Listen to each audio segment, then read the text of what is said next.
Good afternoon, everybody. Welcome back to Mythgard in Middle-earth. My name is Corey Olson, the Tolkien Professor, and I am joined by my friend Gryfflet, as always. And Gryfflet has volunteered to stand watch. He's perched atop this boulder to keep himself out of the reach of the wandering orcs here. But he's keeping watch for the camp, mostly because, to be perfectly honest, that Catabrand guy was so annoying that he didn't want to stay in the camp the whole time, so he thought solitary lookout would be quite preferable. So he's been standing out here for the last week, waiting as we get going here. So, all right, Gryfflet is back. We've mostly finished with the Norcrofts. Well, not quite, mostly. We still have quite a bit to do. We finished in Elfingels, in the center of the Norcrofts there. And now we're moving down, I think, towards Faldham, and then up to Cliving. We did get to see this wonderful little Gondorian ruin, Minas Runt, which last time, which I was theorizing, was a scholarly retreat, which really sounds rather wonderful, actually. But anyway, then we got sent down here to Catabrand's camp, and still have some more. Oh, wait, so he sent us to do something. Oh, right, that's right, to defeat the local warg matron, which sort of seems like rather a good idea anyway, so I think we'll go do that. All right. Oh, sorry. I see I've forgotten my device. So hang on. I got to get my I got to queue my questions up on my phone because I forgot my. Normally I have my iPad set up with the questions on them, but I seem to have forgotten that today. No problem. Okay.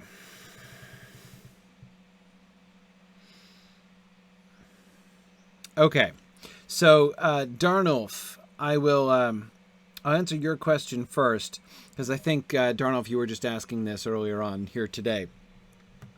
I'm heading out and I'm fighting a warg, so I'm going to try, Darnulf, to answer your question while I'm going. So Darnulf was asking, okay, half-elves.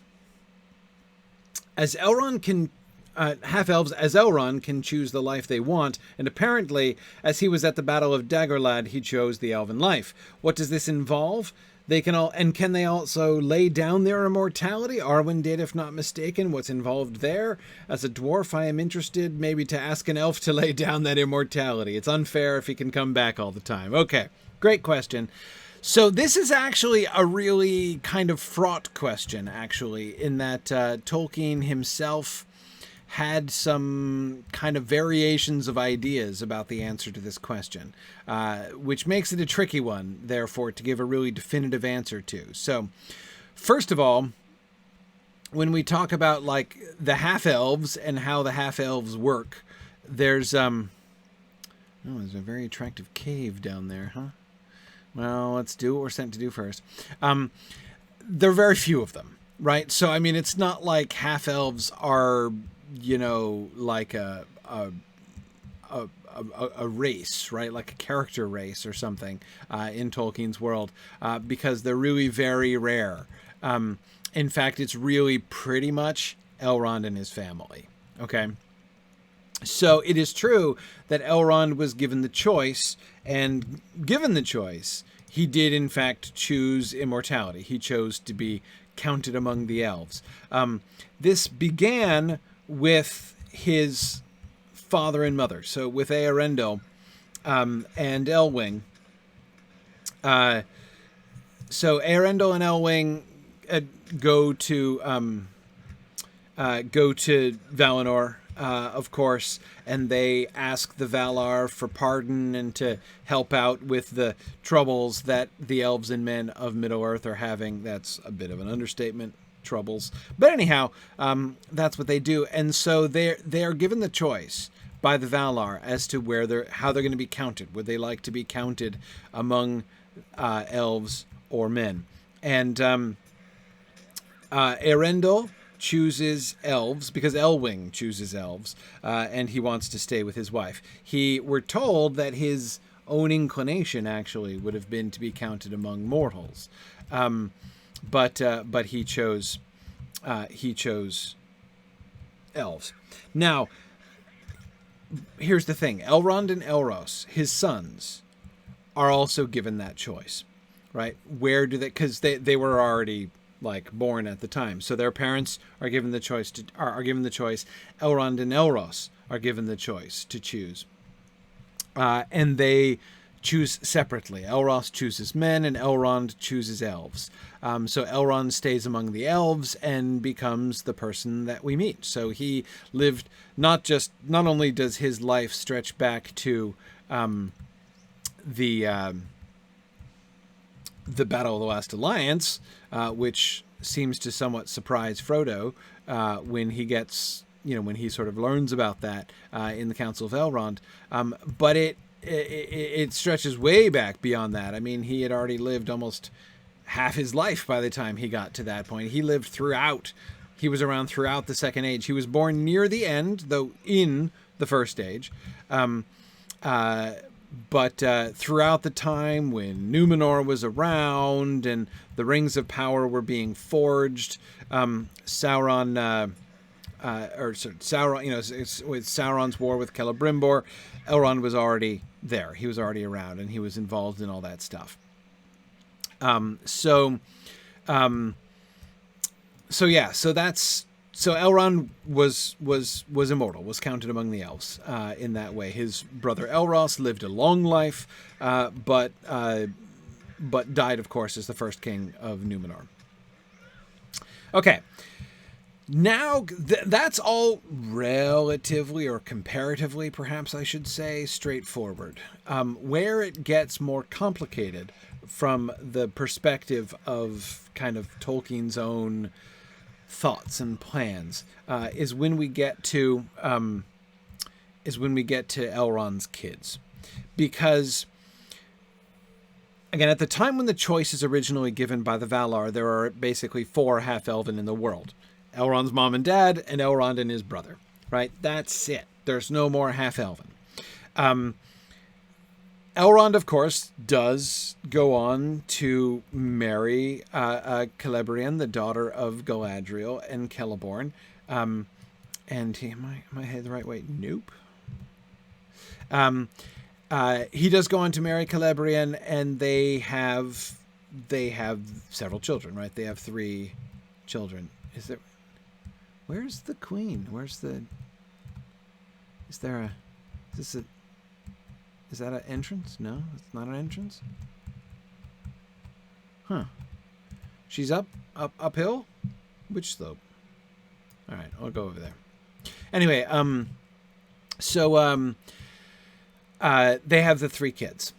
Again, this is where it gets interesting. Because again, so far, the 4 of them were given a choice, right? And the question is, does that choice extend, or does it sort of automatically extend to Elrond's children? And this is the part where Tolkien sort of seems to me to have kind of changed his mind. Again, originally the choice, it does not seem to be established that all half-elves at birth, like Elendil's entire line forever, Elrond's entire line forever is going to get to choose, right? Like that every single one of them for the rest of time will get to choose, and they can all opt into humanity if they choose at any point. That does not at all seem to be the case. The choice is a particular occasion, right? When it is given to the half-elven then at the end of the First Age, and everybody chooses and they do their thing. It's fairly clear that all of Elrond's kids are automatically elves. He opted into being an elf, right? So he is now an elf, and he marries an elf, and guess what? Their kids are elves, right? That's pretty clear at that point. So Arwen's choice is different now. But you're going to say, but hang on a second. But Arwen like totally chooses, and Arwen's choice is kind of a big deal. Let's see, where's the? Still haven't found the queen. Hey wolves, where's the alpha den mother thing? Okay, I'm in a place which is called Ambal's Den, but I think this is just how you approach it from the outside. Where is she?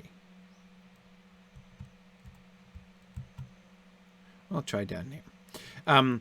Anyway, okay, so... And have you guys seen Ambal the Pack Mother? No. Huh. Weird. Where is she? On top of the big rock area in the middle. Okay. Well, I'll keep looking for things to climb on top of then.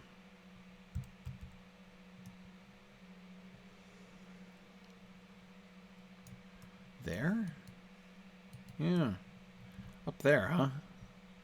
All right, I'll go look for a way to go around there. Okay. Anyway, so Arwen does choose, but Arwen's choice, it sounds like it's just Elrond's choice recapitulated, right? Like Elrond was given a choice whether to be mortal or an elf, and Arwen chooses whether to be mortal or an elf, so that's just like a family thing, right? Everybody chooses whether to be mortals or an elf. But that's not. Arwen's choice is in a way like Elrond's choice, but it's very different. Well, how do you get up there? Do I need like a, climbing tackle? And how does the wolf get up there? How does she eat? Oh, wait, hang on. This looks like a slope. So, okay. All right. This looks promising. Aha. I found the one. I went all the way around in order to find it. Fine. So, Arwen makes a choice, but although her choice superficially looks similar to the choice that Elrond, she is opting for mortality, it is not the same choice. And this, I think, is very important. When Arwen chooses humanity, she is not like Elrond and Elros just being given an equal choice. Do you want to be an elf or do you want to be a man? Right? And saying, okay, all things considered, I think I'm opting out of elvendom and into humanity at this point. First of all, she'd already lived for thousands of years to that point. But anyway, so like she already was an elf, right? She wasn't in a neutral state. No, the choice that she's making is the choice of Luthien, right? So Luthien was an elf. And she chose mortality. She bound herself to mortality in order to be with Beren. That was like the condition of their being able to be together when she went to Valinor after he died, went to Valinor and, oh, there we are. Here's the family. Wow, it's a little crowded up here. Maybe I'll hide in the bushes until, the others wander a little further away. Okay. Anyway, so the choice of Luthien has nothing to do with the choice of the half-elven. It's quite different. Luthien was born an elf. Well, technically she's a half-elf Ethelot in the sense that her mom is not an elf, but her mom, she's half-elf, half goddess. It's 100% different. There's no question of Luthien just being like, and I think I'm going to opt into humanity.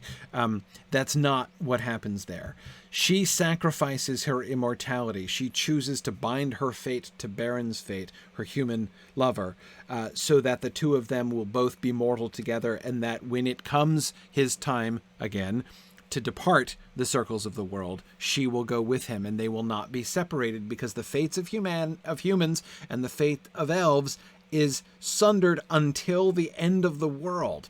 Elves remain within Arda until the end of the world. For as long as Arda endures, elves are in it. Humans when they die, leave the circles of the world and go the elves know not whither. And that's why, remember that passage near the end of the Lord of the Rings when we're told what a big deal it when Elrond and Arwen part, right, and say goodbye?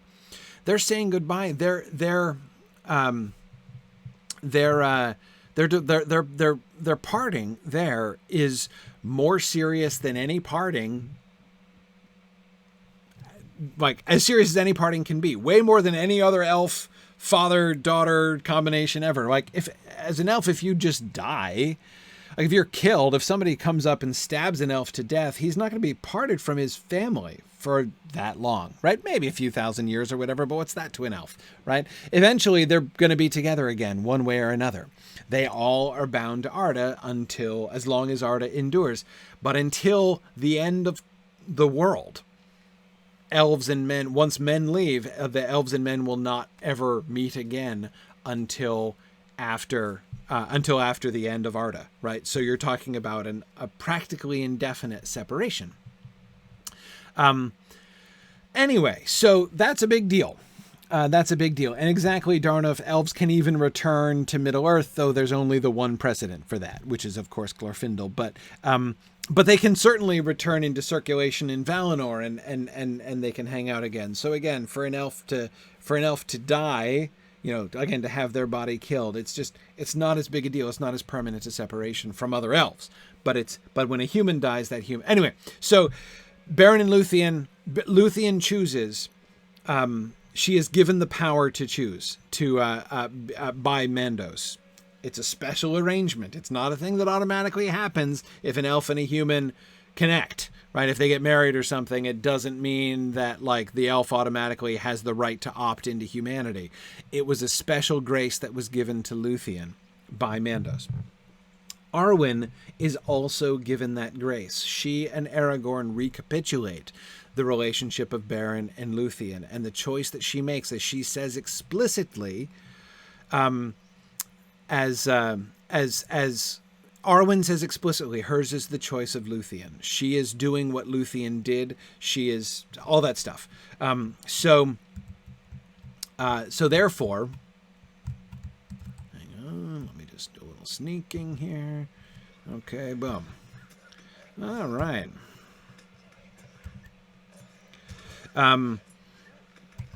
So she's going to, so when Arwen is making the choice of Luthien, she is leaving the world, and becoming immortal. But again, that actually has nothing to do, like that is not the same thing as the choice of the half-elven. She's not doing that because she's Elrond's daughter.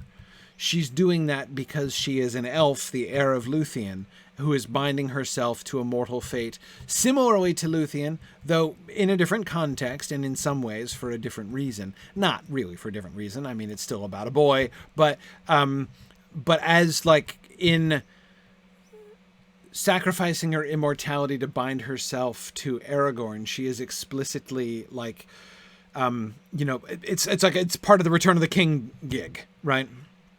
That she is. Oh, hi there, Mr. Sturdy Pack Wolf. She is, part of the renewal. The Renewer, you'll remember, is one of Aragorn's names, right? And she is a really core part of the renewing that happens to the line of the kings. Anyway, so that's the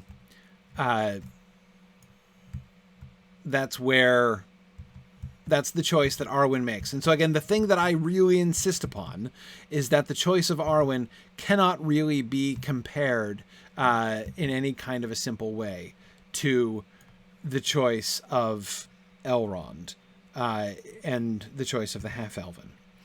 Here's where it gets a little tricky, though. Arwen's brothers. So Arwen's brothers are not making the choice of Luthien. They're not in that situation. It's not just a gender thing. They're not, it doesn't happen to everybody. And they are the half-elven, but they are Elrond's kids. Now, again, they've been living as elves, right? I mean, like again, it's not like they're unaffiliated still and haven't made the call. They've been living for thousands of years. They're Arwen's older brothers, right? So they've been living as elves for a long time. By everything that Tolkien has said, both in the way that he describes the choice of the half-elven and the way that he talks about the choices of Luthien and Arwen, Elladan and Elro here should not have a choice. They're elves. They shouldn't be able to opt out of elvendom any more than any other generic elf anywhere in the entire world. But there are places where Tolkien does imply that Elladan and Elro here choose to be counted among the elves. He does say that.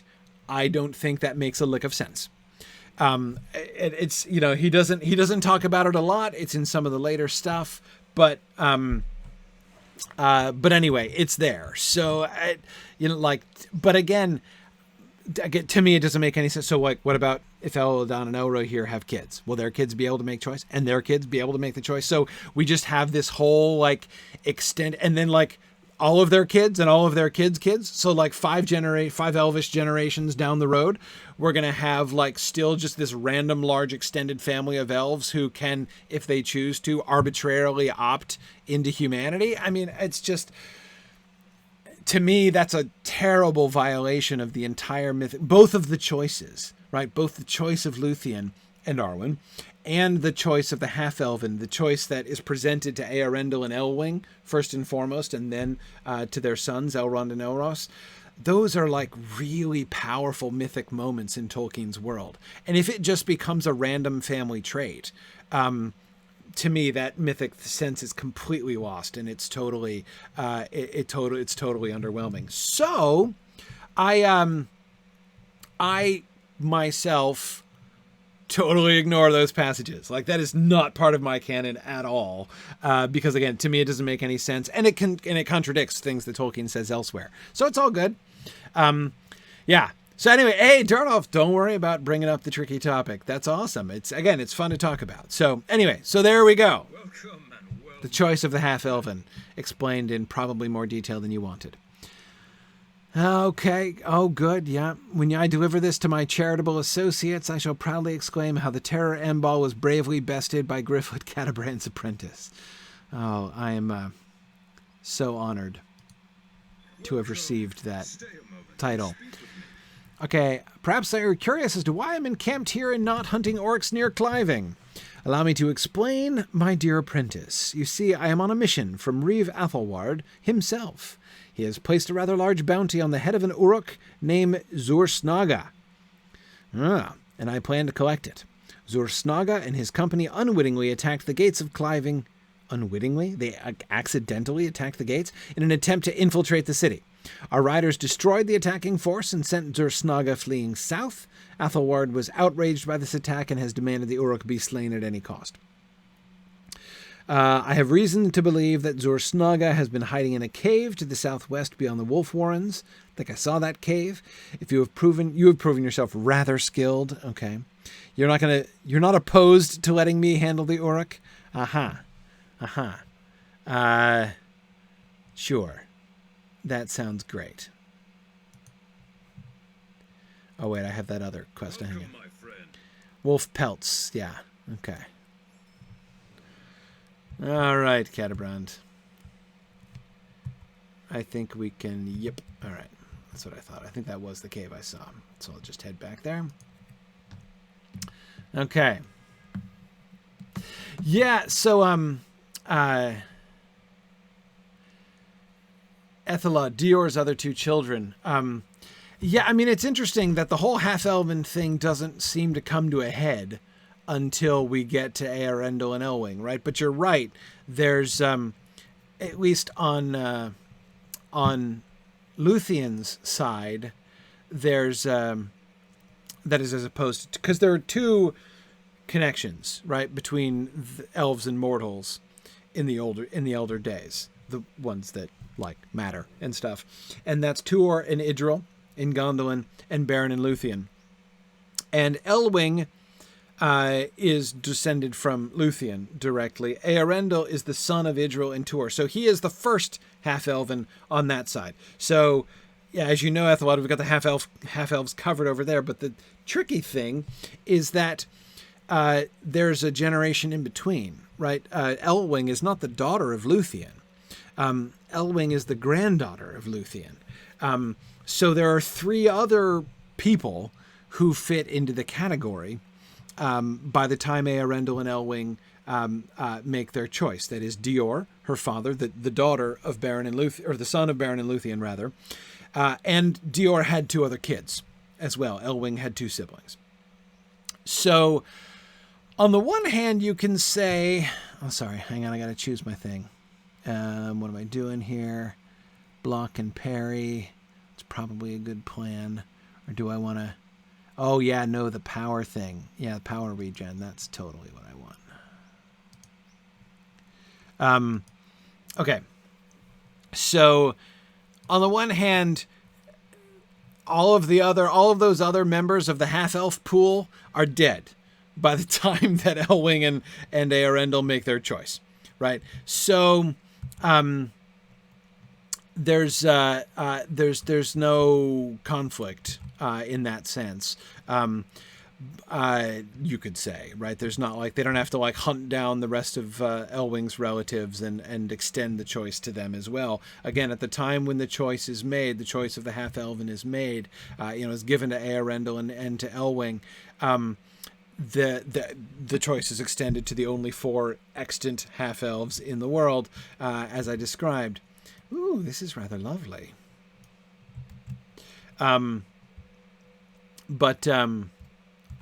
Uruk tracks, huh? Oh, hang on. Uruk-hai rebels have carelessly left their weapons strewn about the cave. Okay. I can pick up swords. That seems reasonable. I haven't seen any strewn around, so I don't know what inspired that quest, but... Oh. I don't know that I've ever seen an Uruk-hai with it. It's got an interestingly striped... Where do the stripes come from? I mean, usually it's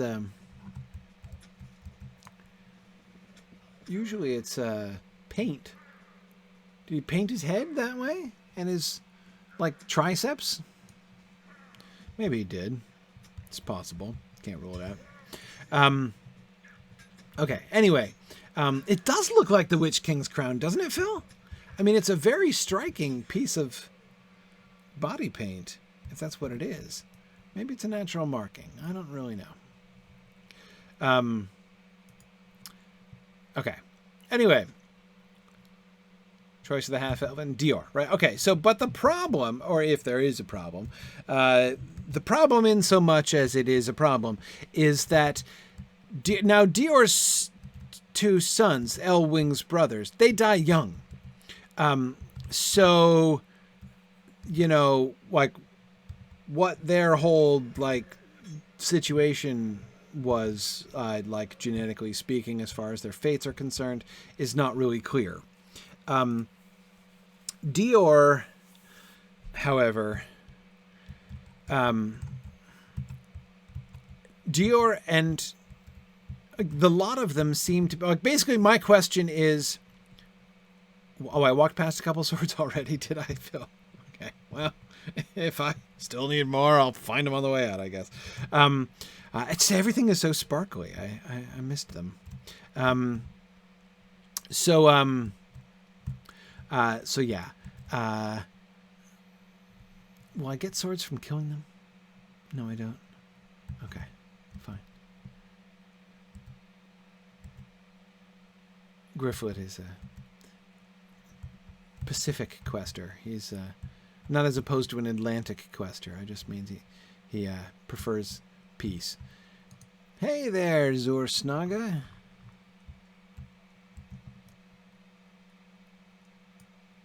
Classic helmet style. I don't have to talk to you before I can attack you, do I? Nope.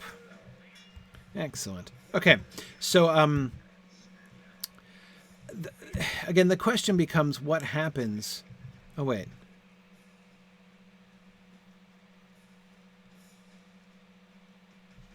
What did you say? Cease for a moment. I must know why the riders hunt me. Is because of the attack on Cliving. Because I broke my word? Disobeyed the wizard? What makes that city different from others? Refusing to attack a city full of men, it makes me sick. I regret nothing. Wait, I'm so confused, Ursnaga. What makes you sick exactly? The refusing makes you sick? First you die, then all of Rohan will follow. Okay. I must know why the riders hunt me. Because I broke my word and disobeyed the wizard? So Ursnaga, are you really operating under the assumption that the Rohirrim and Saruman are working together? That seems unlikely. What makes that city different from the other? So what did the wizard command you to do? To attack or not to attack? How did you mess up? What makes that city different from the others? You're mad. It makes you sick that you weren't supposed to attack it, so that's why you did attack it? Okay, all right, Ursnaga. I'm not just going to let you kill me, but I wanted to think about this dialogue here. Are you going to have more dialogue? I really kind of hope you do. No? Okay. No, it's fine. Don't worry about it. Gryfflet is not only peaceful-minded, he's also very patient when people are beating on him, because often there are things to be looked at and talked about. And, whoop, boy, you respawn in a hurry? Good grief. Do I get your dialogue again?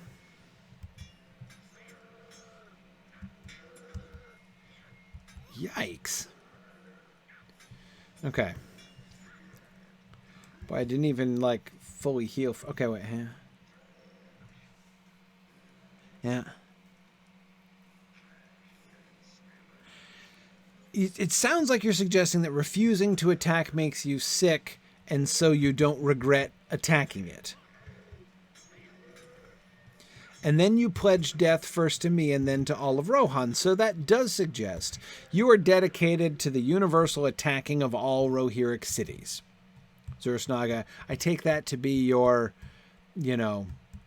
approach here. That's your little creed. And so therefore I assume that the disobedience that must have happened,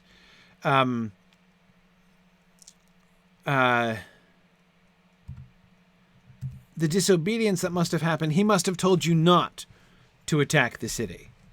And what makes that city different from the others suggests that there is indeed something that separates Cliving from the other cities. And I am now becoming extremely suspicious of the Reeve Athelward, who I knew was a jerk, and goodness knows the story of the probable poisoning of the heir of Elfingels was a terrible story, which sounded really bad. But now, if I'm understanding Ursnaga carefully, and I listened carefully to him twice and let him beat on me for some time trying to work it out, I think that... Oh, hi there. I think that it sounds like he's in league with Saruman. And that the orcs were ordered to spare Cliving, and that the attack on Cliving was merely was actually a piece of disobedience on his part. Let me collect some more swords, which will probably need to go down this... Whoop! Oh, hang on. Oh, no, it's a scout. Where was that sparkly? There we go. Okay. I missed another one? Boy, these are really well hidden. It's all of these sparkly plants. How's one supposed to see, Oops, hang on, I'm not even stealthed. What's wrong with me? Okay, oh, there's another one.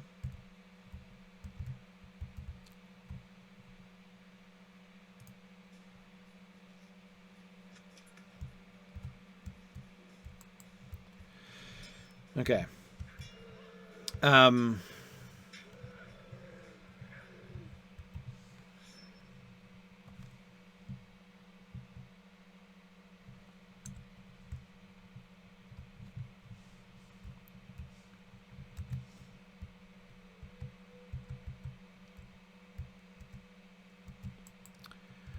I've got to kill you too.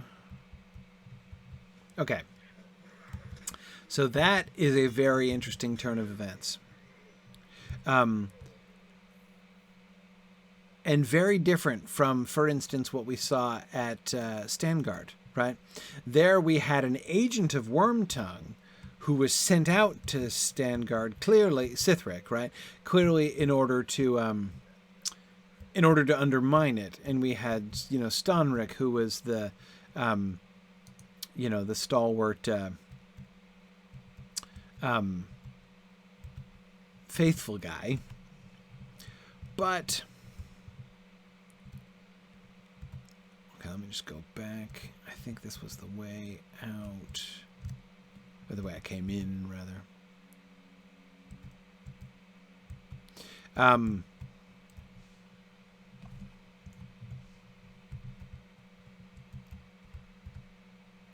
look.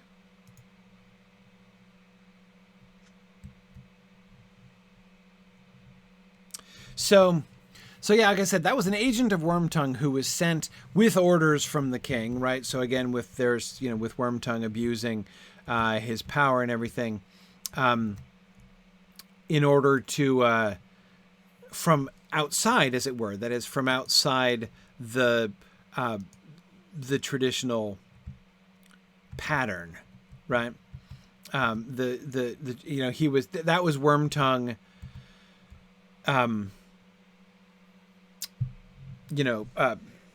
Superseding the established authority structure of Rohan by putting Sithric in charge.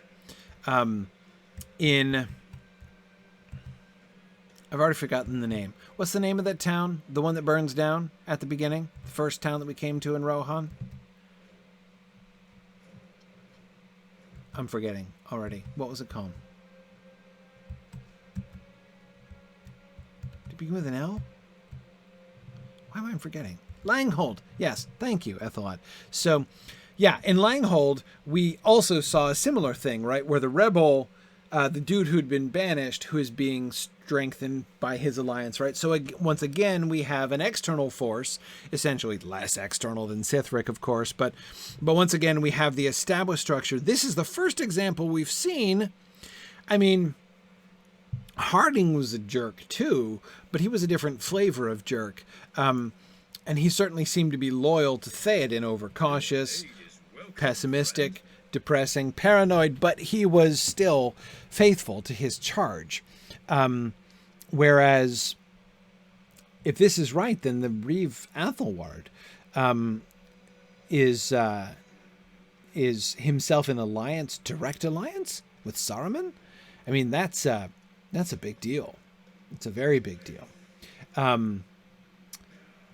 Okay, let's see. Zursnaga is no more. Athelward will certainly be pleased to know this. I know not the meaning of Zursnaga's words, but the ramblings of a deranged Uruk are of little concern to me.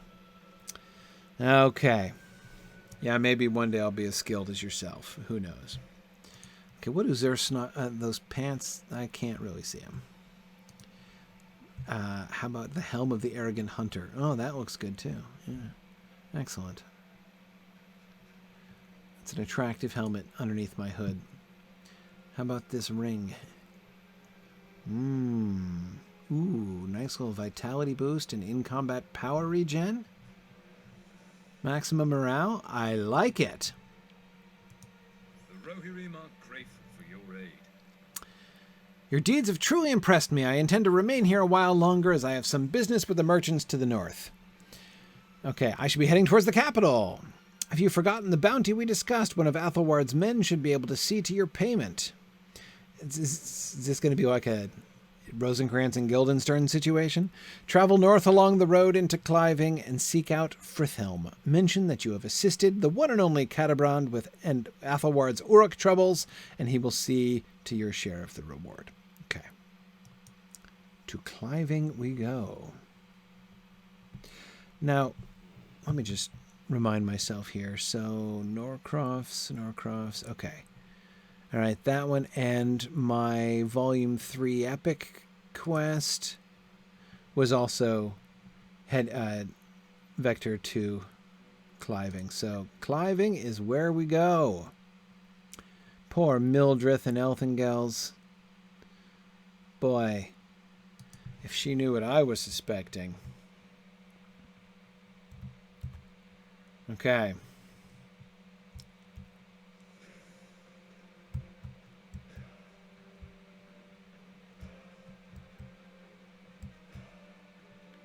All right.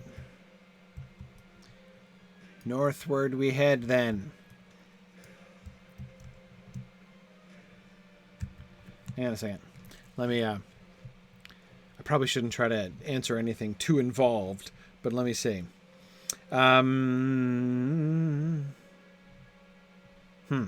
Let's see.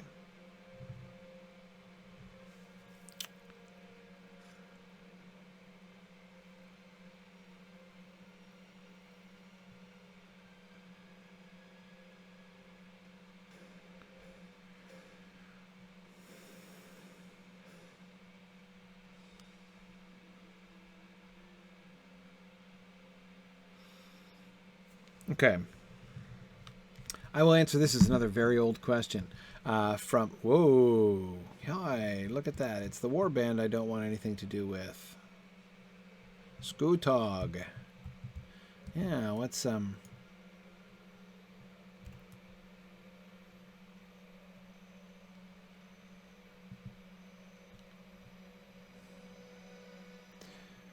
Let's take the road. Okay. So, Wobbin... I don't know if Wobbin has been wee-weest or not, but what's the quest ring here? Is this a repeatable quest? I thought I finished the Trader's Outpost. Whoa. Oh, we're going the long way around the tent? Really?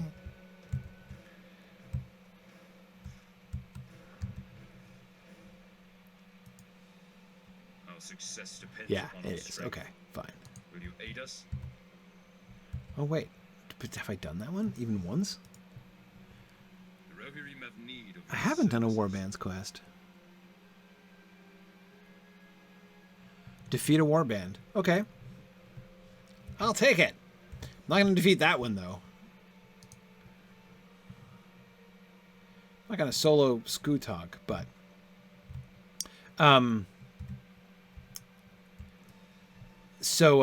okay. So Wobbin was asking, what do I know of the symbolic meaning of doors in Tolkien's work? Okay. Doors. I don't know that there's a systematic symbolic meaning of doors in Tolkien, but there are several doors which are significant. Though I would say even more than doors, gates tend to seem more important. Yeah.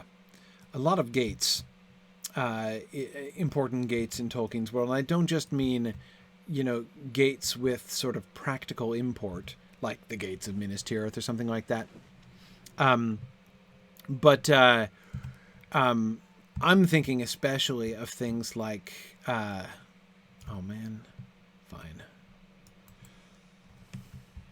Fine, I'm not going to be sucked into doing that Vengeance for Elthingel's quest a third time. Fool me 3 times, shame on me. Oh, I hate it when you just run away. Stick around and be killed, would you?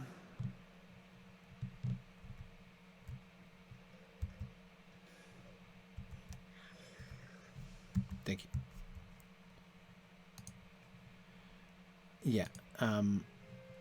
No. And no. Okay. Yeah, so doors, gates. So I don't just mean ones which are like important in the story. I mean ones which have an obvious kind of symbolic significance. Like the gates of mourning, right? The gates that Tolkien depicts at, the ends of the world, like the gates the sun comes through, the gates of night, through which, Morgoth is thrust into outer darkness, those kinds of gates, right? And even if you think about the way that gates are used metaphorically, one of my favorite examples of that is in the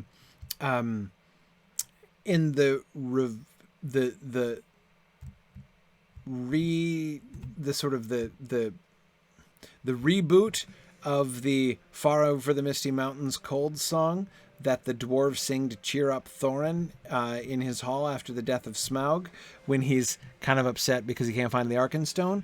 And so they sing the new song, which makes Bilbo uncomfortable because it sounds much too warlike.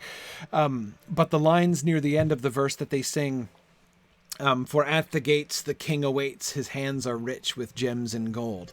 That idea of the gates of the king under the mountain, right? And of Thorin standing there at the gates of the king under the mountain with his hands full of treasure, right, to give to his loyal followers. That is a really rich image. And again, the way that then connects through to what happens at the end of The Hobbit, where, because you'll remember, of course, what Thorin does with the gates of the king under the mountain immediately, right? And that is to brick them up, right? They build a wall in front of the gates, so that those gates which are associated with the judgment and the generosity of the king are bricked up, and that's a bad look, right? Symbolically speaking, I mean, again, just it sends the wrong message, and it's even in conflict with what the dwarves themselves were singing. And of course, then at the moment at Thorin's turning point, right, the moment of Thorin's sort of conversion, right? His salvation is when those walls are thrown down, right? Thorin doesn't just sneak out and charge. He throws down the walls that he has built and comes charging out of the gates, and that's his turning point, right? So anyway, that's I love the way that's one of my favorite gates moments in Tolkien's stories. I mean, again, like the destruction of the gates of Minas Tirith by Grond is a big deal. The knocking on the gates of Angband by Fingolfin in the Silmarillion is a wonderful moment. Both times he does it. But anyway, I that moment from The Hobbit actually is my favorite Tolkien's gates moment. Doors are more private, right? Whether it means it's a private entrance, like the private entrance of the Brandybucks to the Old Forest, like the private entrance of the Kings to the Mountain, right, the hidden door in Erebor, whether it's, of course, the door of Bag End. Doors are, they tend to be more private. Good. Bilbo's door with the burglar rune. I mean, there are lots of things that we can see. That kind of thing, by the way, I love that kind of discussion topic or paper topic. It's a really fun kind of like conference paper topic. Like let's look at doors in Tolkien's work and see like where are some like significant moments when doors are really important, moments when doors are given a really important, a big significance. And Phil, I certainly agree about the rune on Bilbo's door. Think about the door of Bag End and the role that it plays throughout chapter 1, especially of The Hobbit, right? From the rune being carved on to the door being closed in Gandalf's face, to his carving the rune on the door, to the door being opened like a pop gun, right? I mean, there's all kinds of things. And Druid's Fire, absolutely. Holland Gate, the doors of Durin, Lord of Moria, another really important and interesting door moment with all the opening and all that. So think about the door in the Chamber of Mizarble, right? That is held against, their enemies, is held against the Balrog. So, yes, exactly. The back door for the goblins have their private entrance, right? They've got their front porch and their back door. Absolutely. So anyway, there's lots of things kind of suggest themselves. Think of the doors of Meduseld, right? And Gandalf and Aragorn and Gimli and Legolas having to leave their weapons there, and all that stuff. is all fun. Okay, I think I'm going to. Yeah, I was in Elthingales here. I'm going to bind myself to Cliving now that I'm here. Okay. Good.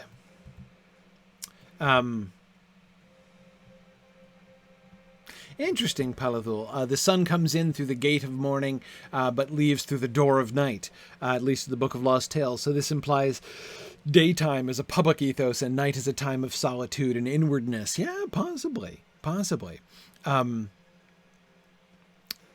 Certainly the arrival of the sun is a public kind of spectacle, right? Whereas there is more privacy. The door of night does seem a more... Yeah, that seems to me to fit. Yeah. I agree, Marielle, that more gates are associated with sort of larger mythic moments than doors, generally. The gates of the king under the mountain, right? That's like a very all caps kind of phrase, right? Whereas like the door of Bag End is less of an all caps kind of phrase, but still. Yeah. Okay.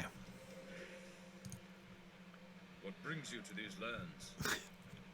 Catabrand, that braggart. I wager he convinced you to finish his task. The only thing greater than his sense of self-pride is his desire to profit from the labor of others. Okay. Yeah, well, glad we're on the same page here. I weep for the people of the Norcrofts. You have seen the dangers outside the walls of Cliving, and you have seen the death that lingers at our gates. Yet the nobles living here are ignorant to these concerns, and continue on with petty squabbles and bickering. There is no greater waste of time and effort than these fools. I have tried to make them understand, but they refuse to listen to any authority save the Reeve himself. Perhaps they would listen to an outsider who speaks with reason, help resolve their disputes so that we may focus on the necessary preparations for the coming war. Okay, got a couple people that need help with their problems. All right, I will do that.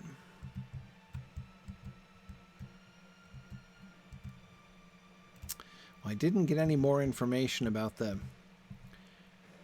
deep suspicions I have about the Reeve. Will you aid us? Okay, this is Walnoth. I do not recognize you. You are not from the Norcrofts, meaning that you are not the culprit and that you would be a perfect choice to help me. Okay. My name is Walnoth. I am a simple rider in service to Reeve Athelward's Eored. Of late, we have discovered evidence of an attempted murder against the Reeve by way of poison. Athelward himself has put me in charge of the investigation, thus making it deeply suspicious from the outset, especially since it involves poison. But I must uncover the culprit. There are few who would admire me for my intelligence or wisdom, but Athelward saw potential in me, and I do not want to disappoint him. Okay. Question the man who discovered the poison, Reeve Athelward's personal cook, Kettlegot. Okay. All right. Okay. Deeply suspicious. File Acts of Deception is an excellent quest name. Not the best ever, but that is top tier right there.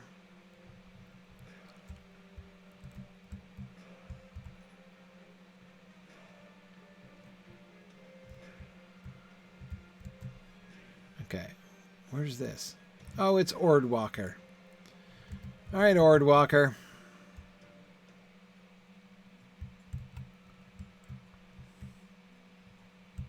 What sorts of... Oh, boy, somebody's getting a scolding in here. Look at that. There she stands with her arms akimbo, and the two kids are...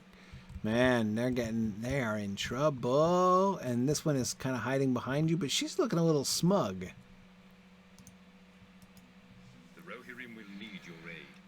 Okay. I paid for 2 candlesticks made of silver to be made, and Trumsala, the silversmith, promised they would be delivered to me days ago. I have no patience for excuses. Oh dear, you sound like a real treat. Inform him that if I do not receive my candlesticks or repayment, I will have him thrown into the dungeon. Wow, okay. Beginning to wonder if maybe your kids didn't do anything wrong over there.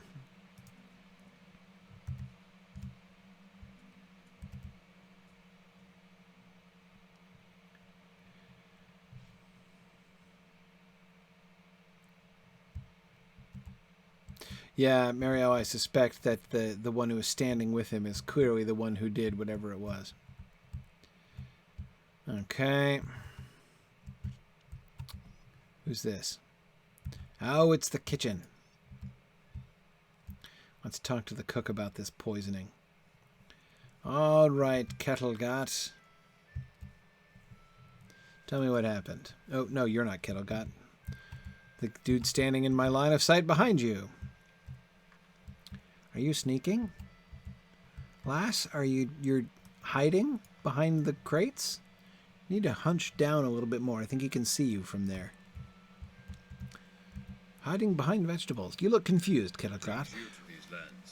Okay. I found a strange file tucked behind the turnips in the back pantry.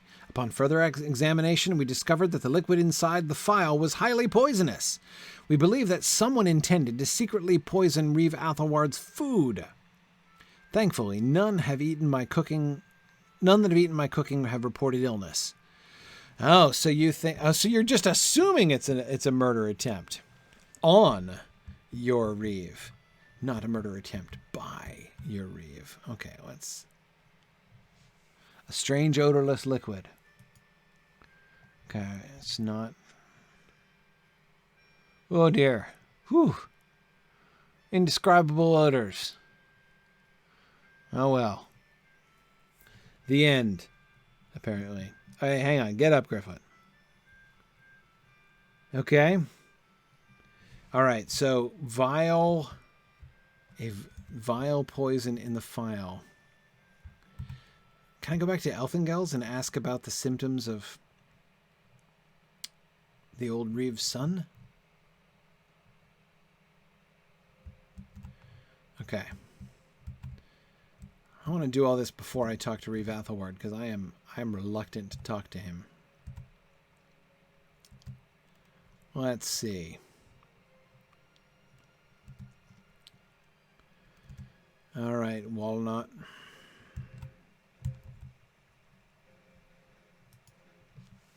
What business have you with the Rohirrim? We are blessed that none who have eaten from the kitchen have shown signs of illness. Okay. All right, right. Resolve this treachery before another attempt is made on the Reeve Athelward. I think he's safe.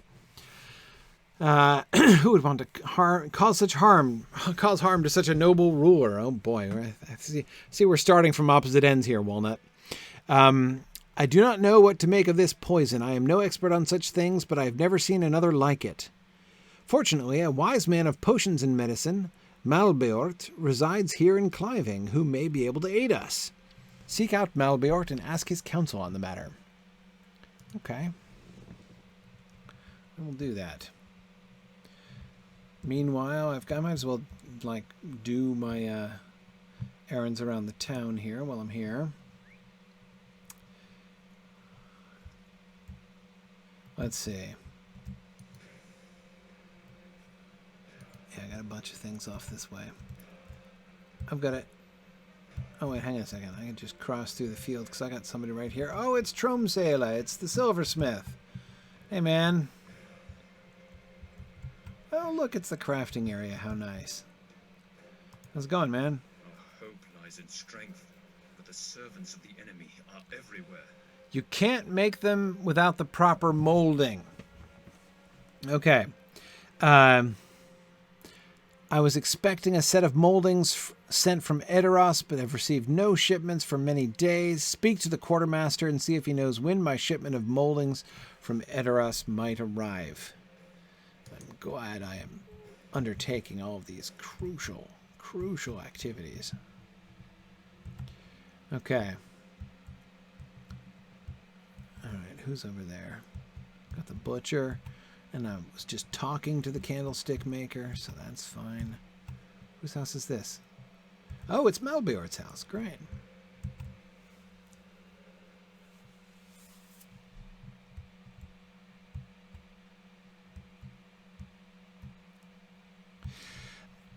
The horse heads sticking up off the counter are cool looking, but I think I would grudge the counter space lost, you know?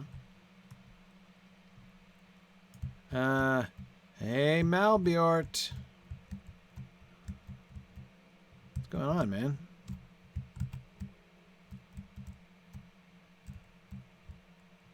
Man who would know all about poisons.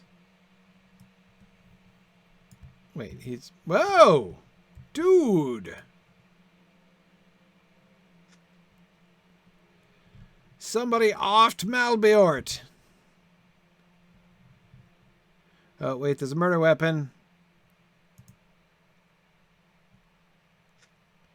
This dagger appears to fit the size of the wounds and is covered in blood. Oh. It's a good thing no one is likely to suspect me now that my fingerprints are all over it. Oh man, Walnut is not going to want to hear that. Yeah, that sounds like a death under suspicious circumstances. I'm just going to say, I find those circumstances a little bit on the suspicious side. Okay, so anybody who knows anything about poison has been killed. This is looking bad.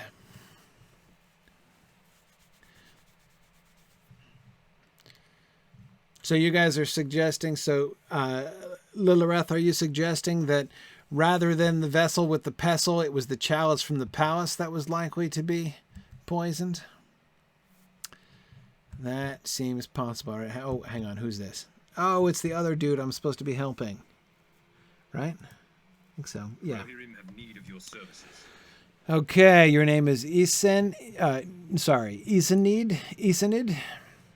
My home is here in Cliving, but many of the people who now occupy our city are wayward farmers who have been forced from their homes and have taken refuge within the walls. What makes them wayward? Yikes. I have asked my neighbors to donate food and shelter to those who have fled. Right. Okay. Great. Many have given to the cause, but Giselmon is ignoring my pleas. She plans to host a large feast in honor of Reeve Athelward. Oh, so she must be a jerk too. An action she hopes will increase her own renown, as she values her opinion in others above all else. There are people in dire need of rations, and she intends to foolishly host banquets for the wealthy. Giselmon refuses to listen to me. She believes that I am jealous of her high esteem and considers my request as a tactic to undermine her affairs. Okay.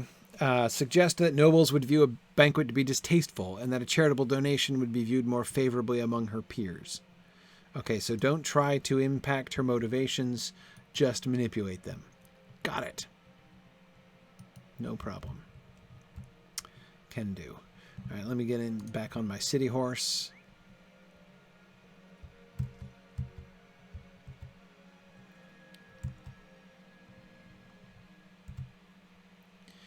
Yeah. Neurotic anarchy. I can't wait to go to the Reeve and be like, hi, I suspect you of being in league with Saruman. By the way, somebody was just murdered, and here's the murder weapon. I'm just a concerned citizen reporting a body. Boy, to think it was Harding. It was Hardwick I was banned out of. Giselmon, there you are. Our mission is dire. Okay, I attempt to convince her that giving to charity will increase her popularity. I had not considered this. Oh dear, you are quite right. When others speak of me, they should be commenting on my kindness and generosity. Oh, now you want my help. Speak to the butcher, cheesemaker, and the baker.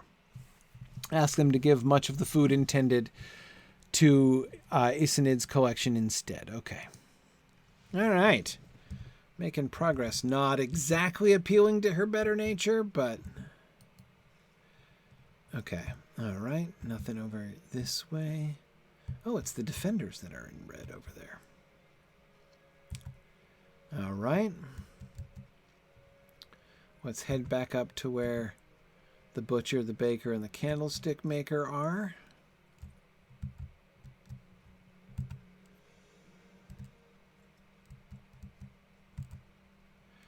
Then we'll head back over to Walnut. I know that's not his real name, but calling him that is a little bit fun. Do I have to wait on the line? Am I going to be in trouble if I just skip the line? What business have you with the Rohirrim? Right. Donate it.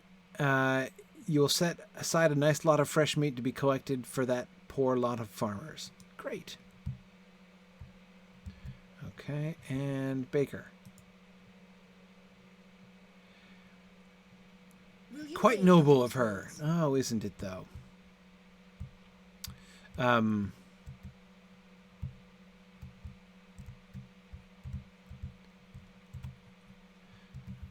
butcher, baker.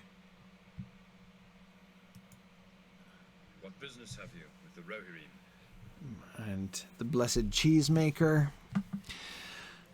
Yep, there you go. Okay. And now back to the candlestick maker. No, I still have to talk to his guy. Okay. Back to Giselmon. Okay. No problem. All right. Oh, it's getting late. I think I'm not going to quite meet the Reeve today. To be totally honest, I'm putting it off. I don't want to meet this jerk. I'm looking forward to exposing him, but I want to come right to him with evidence of his crime. Aid the horse lords? Okay, let's see. I've heard nothing but praise and admiration for my charitable efforts. I would not have guessed that such acts would be noticed and appreciated. Hey, always here to help. Okay.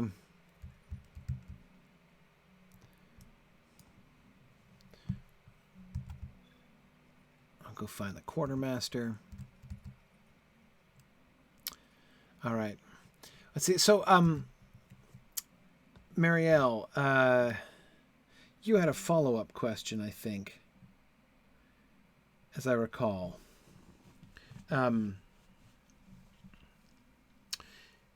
Yes, there it is. Follow-up to the Arwen question. Does that mean that any elf could choose to be mortal, such as perhaps an elf in Imrahil's bloodline? Okay. So, of course, Marielle, you mentioned an elf in Imrahil's bloodline because, of course, there is elvish blood in Imrahil's bloodline, right? So Imrahil is one of the classic examples that we get of, the not super important mingling of elves and men, right? When we say that there have been three, that Arwen and Aragorn are the third pairing, it doesn't mean that there's never been any crossbreeding at all, right? As Imrahil clearly shows. But again, see, the choice of Luthien has nothing to do with having the blood. It has nothing to do with half-blood. Again, that's my whole thing. That's the one thing that I really insist upon, because otherwise it undermines, at least certainly one of the primary biggest mythic things really in Tolkien's world. I mean, Beren and Luthien is at the heart of Tolkien's world. And the choice of Luthien is a huge, big deal. So, it's not about having human blood in your veins. It's about making the choice to be mortal, to bind yourself to a mortal mate. But what is equally clear is that choice isn't given to just everybody. Luthien and Arwen are extended the grace to offer that. With Arwen, we don't even know the circumstances. We don't even know the circumstances of Arwen's choice. What I mean is, Luthien doesn't automatically have the choice. When she and Beren are together, it's not until she is given the choice, like it's decided by the Valarian Council that Luthien should be, like, that if Luthien is gonna, like, she has to choose whether or not she's gonna commit to this, right? And if she is, she's gonna join him in immortality. They after Mandos gives in and allows Beren to come back, now the rest of the Valar are like, all right, well, now what do we do, right? So anyway, it's not a thing. It's not automatic, right? It's not like, okay, because then, you'd have to be like, okay, so what is it about? Is it about marriage? Is it about the begetting of children? Is it sleeping together? Is it like, if an elf has a crush on a human, like, does it have to cross a certain threshold before it becomes upgradable to I'm changing my destiny for all time? And no, it's not any of those things. Star-crossed relationships between elves and men, of which we know at least one, don't bring this automatically. So my answer to that question, as far as we know, is no, not any elf could choose to be mortal. Just because they're in love with and or marrying and or begetting children with a mortal. Imrahil's elvish ancestor did not become mortal. Again, there's a special occasion on which it happens to Luthien, the occasion of her resurrection. What happens with Arwen? To me, that's kind of like an untold story. There had to have been a thing. Something must have happened. There must have been a moment where, because it's not just automatic. It's not automatic. When was Arwen given the choice, and by whom? We hear a lot about what Aragorn does after he meets Arwen, but we don't hear what she was up to. Phil, we do know what happened to Imrahil's elvish ancestor. She was one of the handmaidens of, what's her name?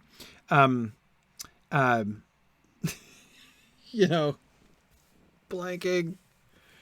I have Friday brain.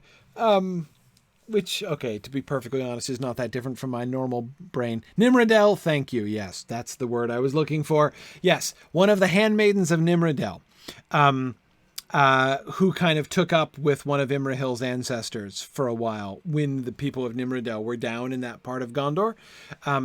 But she left eventually. She didn't, hang out there. Here I was blanking on Nimrodel's name, so I was trying to quote the poem in my head until I got to it because I knew it was there.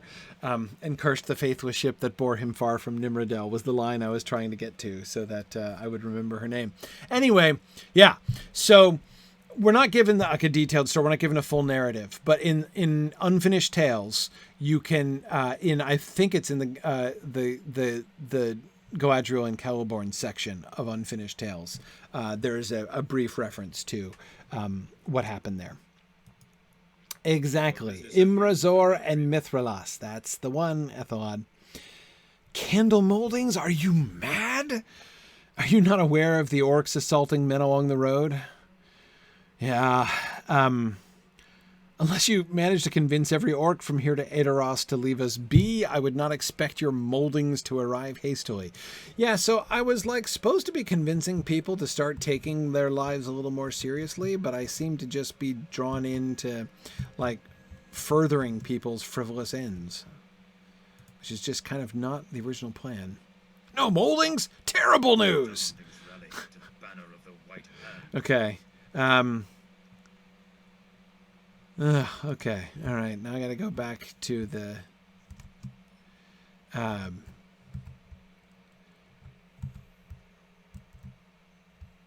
narrow-minded dude who's probably being mean to his kids. Meantime, I'll talk to Walnut.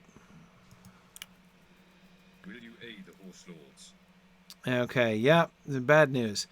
This must be the result of the murder. It means that we were on the correct trail, but losing Malbeort does not bode well. He could have been the key to understanding the poison. Yeah, he might have been able to tell us that it was the one that killed the son of the Thane of Elthingels. And now he lies dead. Thank you for your help. I must ponder other avenues. Okay. What other avenues? Ooh. All right. Questioning the cook. Aid the Rohirrim. They should have been restricted, and anyone suspicious would have been noticed. Okay. I will ask the cook. I will ask the guard captain. Will you aid us? Okay. Head to the training area. Which of his men might be without their daggers? Okay, this is kind of... Rohirrim have need of your services. I was kind of going to go with confront the Reeve, but maybe it's too soon. Malbeort's neighbor, Ondesdal, spends a great deal of time watching people coming and going. She might have seen something. She probably got killed too. Okay. All right. How are we doing? Oops, overtime. Okay.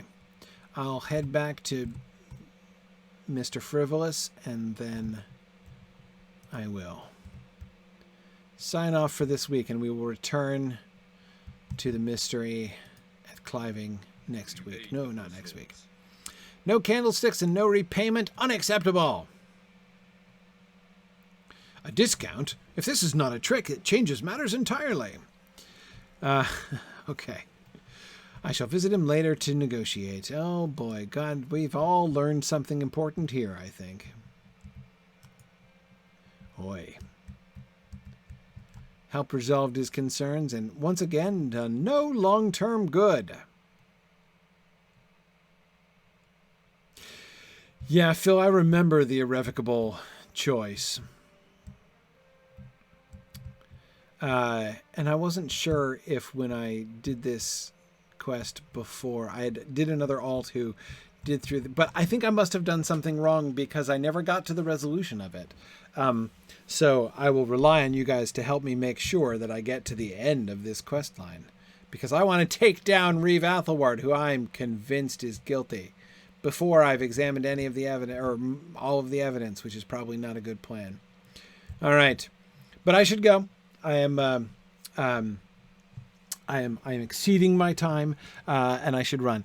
Thank you so much for joining me today. Now, like I said, I'm not going to be here next week, next Friday, the 22nd of November, because I am going to be in an airplane on the way to San Francisco for Baymoot. It requires the finishing hit bold. Oh, no wonder. Good grief. Yes, no, I never completed Hootbold. Oh, good. So now I'm going to totally have to do it. Here I was kind of hoping to skip Hootbold, but it's not going to be able to happen. Oh, well, that's okay. Several people were alarmed at my intention of skipping Hootbold anyway, but if I have to get to, oh man. Okay. Fine. Okay. Yeah. All right. So we'll do that. No problem. Nothing I like better than Hootbold quests. All right. Anyway, so I'm headed to San Francisco for Baymoot, which reminds me to say that Baymoot you can still register for Baymoot if you're in the San Francisco Bay Area. Come join us next Saturday for Baymoot. We're going to have a fun little conference. There'll be presentations. I'll be giving a talk, and we'll be having discussions, and it's going to be really cool. So join me in San Francisco. Looking forward to that. So I won't be here this week. Actually, goodness, because then the week after that is Black Friday, isn't it? I might have to kind of see how that goes. I'm not sure. That's the day after American Thanksgiving. Not sure what my schedule is going to be the day after American Thanksgiving or not. Anyway, thank you. Hey, Paladul, glad you could join me today. As you can see, my stream is not the most action-packed gaming screen. I was just having an interview earlier today talking about my Gryfflet stream, and the guy says, so how much time would you say you spend just having your character stand in one place while you're talking? And I'm like, an embarrassing percentage of the time. That is what happens. Anyway, cool. So, all right. Thanks for joining me.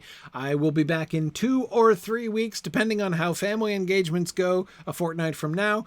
But in any case, I will see you guys again as soon as we can, and we'll have some more fun with Gryfflet in December, one way or the other, as we continue to try to get to the bottom of things here in Cliving. Thanks very much, and I will talk to you guys soon. Bye now.